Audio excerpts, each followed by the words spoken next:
La santé et le bien-être, c'est sans rendez-vous et c'est sur Europe 1 avec Jimmy Mohamed. Et vous, Catherine Blanc, vous êtes sexologue et psychanalyste à Paris.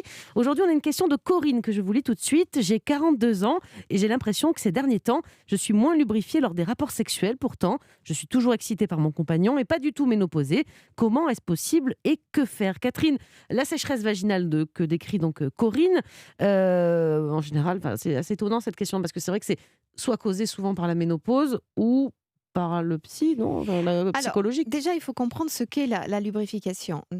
Quand une femme est excitée, eh bien, son vagin va être chargé comme un pénis le serait au moment de l'érection, particulièrement donc de sang. Et du coup, ça fait une transsudation au niveau des petits vaisseaux qui fait donc cette lubrification qui se dépose dans le vagin. Mais sachez que de toute façon, un vagin n'est jamais sec. Mmh. C'est une muqueuse, elle est toujours évidemment lubrifiée. Sauf que, évidemment, il y a 2 facteurs. Si je ne suis pas excitée, il y a un afflux sanguin moins important, donc un Moins de travail de lubrification, lubrification. ouais. Et si je suis ménopausée, il y a une Mmh, paroi qui est qui plus fine, s'amincit, ouais. qui s'amincit. Et donc, du coup, comme il y a une muqueuse moins épaisse, eh bien, il y a moins de transsudation, moins de lubrification. Mais elle Donc, dit qu'aucun des 2. Alors c'est alors, étrange. alors Peut-être que c'est pas ou tout à fait vrai. voilà, Mmh. je pense qu'il faut revoir la notion Mmh d'excitation, mh. c'est-à-dire que c'est peut-être, elle peut être excitée si on la touche, la stimule, etc. Mmh. Mais dans le relationnel, Il y a la peut-être un petit problème relation quand même. a Mmh. pu être un peu, enfin, on peut avoir, vous savez, dans un couple, des moments où on a des rancœurs, où on a des petits contentieux ou des petites déceptions quant à l'autre qui viennent un peu brouiller ce qui mécaniquement pourtant pourrait se faire fonctionner, mais pas psychiquement, enfin pas fantasmatiquement. Ou alors elle est dans un temps de Oui, préménopause, ce qui est ce possible. qui Enfin se peut. 42 ans, c'est un peu jeune, mais Oui, mais il y a bon, des ouais. ménopauses qui sont très, très tôt. Vous savez qu'il faut interroger les Mmh. mamans et pour avoir à peu près l'âge de la ménopause d'une femme.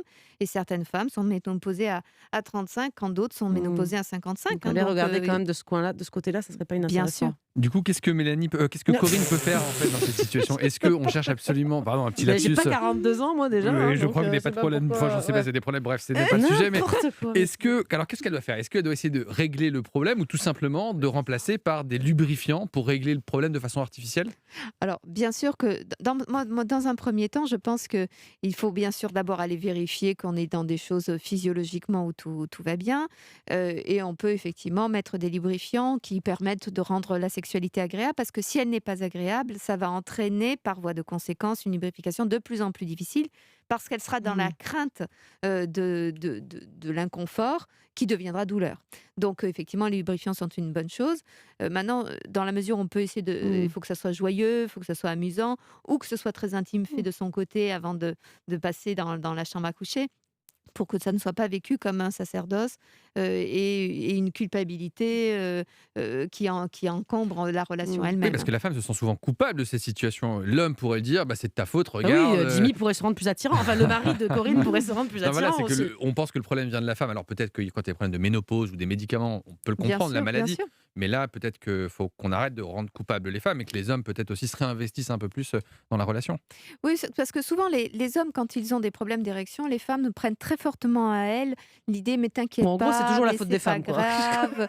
Non, mais elles jouent Qu'il y volontiers ait des les déficiences infirmières. du côté féminin comme masculin, c'est toujours la faute de madame, de C'est toute vrai. façon, hein, bien Oh, sûr. mais c'est Mmh. parce qu'elles jouent aussi, elles On aime investissent bien faire les assez victimes, jouer les victimes, un non, peu? les infirmières de Ah oui. l'autre, et puis, voilà, donc, du coup, elles sont plutôt assez tendres et rassurantes pour Mmh. les hommes la plupart du temps, hein. Il y en a qui ne le sont pas, mais la plupart du temps. Quand, les hommes, effectivement, eux, je dois t'exciter comme je dois te faire jouir. Donc il y a obligation d'être excité, obligation de jouir, sinon je suis remis en question dans ma compétence, et ça n'irait pas. Donc évidemment, soyons un peu plus doux, les uns Mmh. avec les autres. Comme vous le disiez, il y a des raisons iatrogènes aussi, donc il y a des médicaments. Imaginons par exemple certains traitements qui ont pour vertu de sécher, comme par exemple des traitements d'acné, Mmh. qui sèchent, et qui font que tout d'un coup, ben, vous avez mal aux yeux parce que vos lentilles, elles collent, mais Ah oui, oui. aussi au niveau vaginal, Donc peut-être dans un premier temps consulter d'abord son médecin, parce qu'il y a voilà, peut-être une c'est raison biologique, absolument. physiologique, qui est en Voilà, cause. Ouais. il faut éliminer qu'il n'y a pas un médicament, donc des raisons iatrogènes à Mmh. cette difficulté, éliminer la question éventuellement d'une préménopause, pour mettre dans le confort Petit bilan oestrogénique pour hormonal que pour ça soit vérifier fait. tout ça. Et puis après, s'interroger aussi sur la réelle qualité de la relation et la réelle qualité des jeux amoureux et érotiques. pour pouvoir petit à petit après se dire, eh bien tout ça étant éliminé, on s'amuse et il y a des gels et tout ça est formidable et on s'aime très fort. Merci beaucoup Catherine pour tous ces conseils.